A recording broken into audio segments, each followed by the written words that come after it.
ऐसे अवैध निर्माण पर सख्त। दरअसल भोपाल में अवैध निर्माण के मामले में सुप्रीम कोर्ट ने सख्त रुख अपनाया है। अदालत ने 10 सदस्यीय जांच समिति की प्रक्रिया पर रोक लगा दी है और समानांतर जांच प्रक्रिया पर नाराजगी जताई है। सुप्रीम कोर्ट ने भोपाल नगर निगम और राज्य सरकार से 5 सप्ताह के भीतर विस्तृत रिपोर्ट तलब की है। साथ ही अवैध निर्माण के खिलाफ चल रही कार्रवाई जारी रखने के भी निर्देश दिए हैं। कोर्ट ने व्यावसायिक उपयोग वाले अवैध निर्माणों पर विशेष रूप से सख्त कार्रवाई करने को कहा है और स्पष्ट किया है कि कार्रवाई में किसी भी तरह की ढिलाई नहीं बरती जाए। वहीं सुप्रीम कोर्ट ने अवैध निर्माण के मामलों पर कड़ी टिप्पणी करते हुए नगर निगम को प्रभावी और निरंतर कार्रवाई जारी रखने के निर्देश दिए हैं। इस पूरे मामले की अगली सुनवाई 15 सितंबर को होगी। देखिए, बीएमसी और राज्य सरकार से 5 हफ्ते की रिपोर्ट तलब की गई है। वहीं अवैध निर्माण पर कार्रवाई जारी रखने के भी निर्देश दे दिए गए हैं। इस पर और अधिक जानकारी के लिए हमारे संवाददाता प्रिंस गुप्ता हमारे साथ जुड़ चुके हैं। प्रिंस, सुप्रीम कोर्ट ने भोपाल में अवैध निर्माण को लेकर आखिर कौन सी सख्त टिप्पणियां की है जो राज्य सरकार को, और क्या कुछ निर्देश दिए गए हैं और क्या कुछ कहना है आम जनता का? देखिए, रहवासी एरिया में व्यावसायिक गतिविधियों को लेकर जो रहवासी हैं उन्होंने याचिका दायर की थी, उसमें सुप्रीम कोर्ट ने संज्ञान लिया था और नगर निगम को आदेश दिए थे कि ये रहवासी क्षेत्र में जो व्यावसायिक गतिविधियां हो रही है उनको बंद किया जाए। तो कुछ निश्चित तौर पर इस बात को लेकर नगर निगम ने कहीं तालाबंदी भी की, लेकिन उसके बाद फिर सुप्रीम कोर्ट में सुनवाई हुई। उसके बाद वापस से जो समिति बनाई गई थी सरकार की तरफ से, क्योंकि व्यापारी मिले थे सरकार से, मुख्यमंत्री डॉक्टर मोहन यादव से, और उस समिति को भी भंग कर दिया है सुप्रीम कोर्ट ने और कहा है कि 5 दिन के अंदर सरकार इस विषय पर जवाब दे। यानी कि अब आर्थिक संकट व्यापारियों पर आ गया है। वही रहवासी अपनी बात कह रहे हैं। अभी फिलहाल मैं बात करूं तो नगर निगम प्रीमाइसेस है, नगर निगम का ऑफिस है। यहाँ पर पीसी शर्मा जो वरिष्ठ नेता हैं कांग्रेस के, वो और पूर्व मंत्री भी हैं, यहाँ पहुंचे हैं तमाम व्यापारियों के साथ और विरोध प्रदर्शन जता रहे हैं। पुतला भी दहन किया है। उनसे बात करते हैं कि आर्थिक संकट व्यापारियों पर आन पड़ा है और आपकी अगुवाई में तमाम व्यापारी भी आए। ये सब वजह ये है कि सुप्रीम कोर्ट में नगर निगम के एडवोकेट्स को सरकार के सही से पैरवी कर नहीं पाए, तो कहते हैं कि सरकार कार्रवाई नहीं करने दे रही। पर ये इसमें मूल कारण है मास्टर प्लान। अगर ये मास्टर प्लान सही टाइम पे आ जाता तो ये सब स्थिति नहीं बनती। मास्टर प्लान का मतलब ये है कि रेजिडेंशियल एरिया में रेजिडेंशियल काम होगा, कमर्शियल में कमर्शियल होगा, रेजिडेंशियल कमर्शियल दोनों है तो मिक्स होगा। रविशंकर नगर है इस तरह का, ये मनीषा मार्केट है। पर ये सरकार 25 साल में मास्टर प्लान लेकर नहीं आ पाई, जिसकी वजह से ये गतिरोध पैदा हुआ है और कमर्शियल रेजिडेंशियल लोगों ने कमर्शियल शुरू कर दी। भाई आज उनका कारोबार चल रहा है तो जॉब हुआ है, बहुत से लोगों को रोजगार मिला हुआ है, तो सरकार रोजगार दे नहीं पा रही है और ये रोजगार इस तरह से ओटअप हो रहा है। तो इसमें पूरी सरकारी गलती है। मास्टर प्लान कांग्रेस की पार्टी की जब सरकार थी कमलनाथ जी की, तो 15 महीने तैयार हो गया। जयवर्धन सिंह भी इसके मिनिस्टर थे। 1-2 महीने अगर सरकार रहती तो लागू हो जाता। तो ये सब स्थितियां नहीं आती। जहाँ मिक्स है तो मिक्स आ जाता।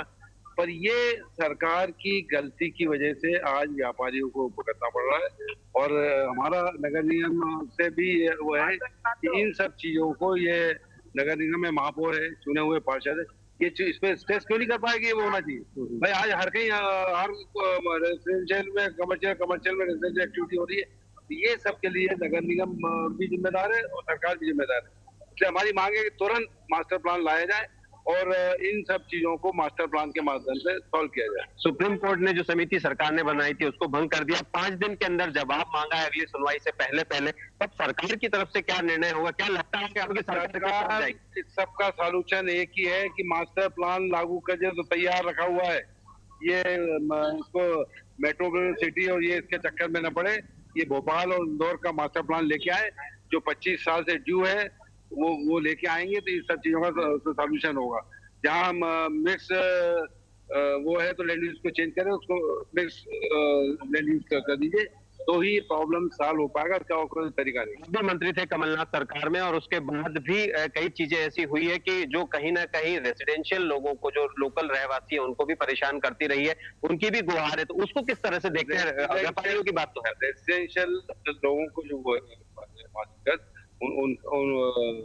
उनके समर्थन में हमारा यही कहना है कि जिस समय ये लोग बना रहे थे तो ये नगर निगम है हमेशा से थी, सरकारें हमेशा से रही, उसका विरोध उस समय हो रहा था ना, उस समय विरोध हो रहा था कि भाई यहाँ नहीं होना चाहिए, तो वो रुक जाता। ये परमिशन कैसे मिल गई, रेजिडेंशियल में कमर्शियल मिली कैसे? यही तो है भ्रष्टाचार। यही जो बैठे हुए नगर निगम में हो या टाउन प्लानिंग में, इनने भ्रष्टाचार किया और परमिशन देते गए और वहाँ एक्टिविटीज आ गई। आज कोई अस्पताल है, कैसे शिफ्ट होगा वो? आज वहाँ पे उसका कोई व्यवसाय चल रहा है, किसको किसको बेरोजगार करोगे?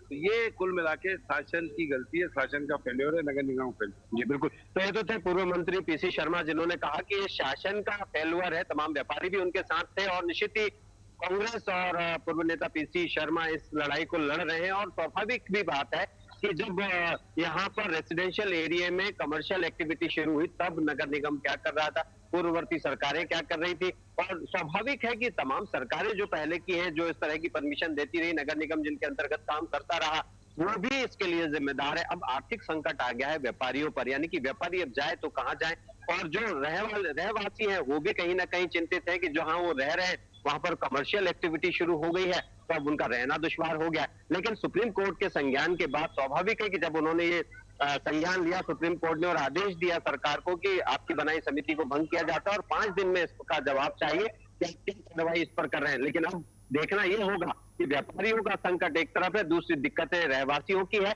जिसमें बीच में नगर निगम आता है और सरकार आती है। निश्चित ही कहीं ना कहीं मास्टर प्लान एक बड़ी चीज है जिसकी गुहार लगातार लगती आई है। कमलनाथ सरकार के समय मास्टर प्लान का ड्राफ्ट तैयार किया गया था, पीसी शर्मा ने जैसे हमको बताया, उसको लागू किया जाना चाहिए, कांग्रेस का ये कहना है। और मास्टर प्लान अगर अभी तक लागू नहीं हुआ है तो उसकी वजह से ये तमाम परेशानियां बढ़ रही है और आने वाले समय में जैसे जैसे शहर बढ़ रहा है और निश्चित तौर पर जैसे आबादी बढ़ेगी तो ये समस्याएं और 2-4 होगी। तो देखना ये होगा कि अब सरकार क्या निर्णय लेती है, क्या जवाब सुप्रीम कोर्ट को देती है, उसके साथ ही व्यापारी और रहवासी किस तरफ किस दिशा में जाते हैं, ये तो आने वाला वक्त ही बताएगा।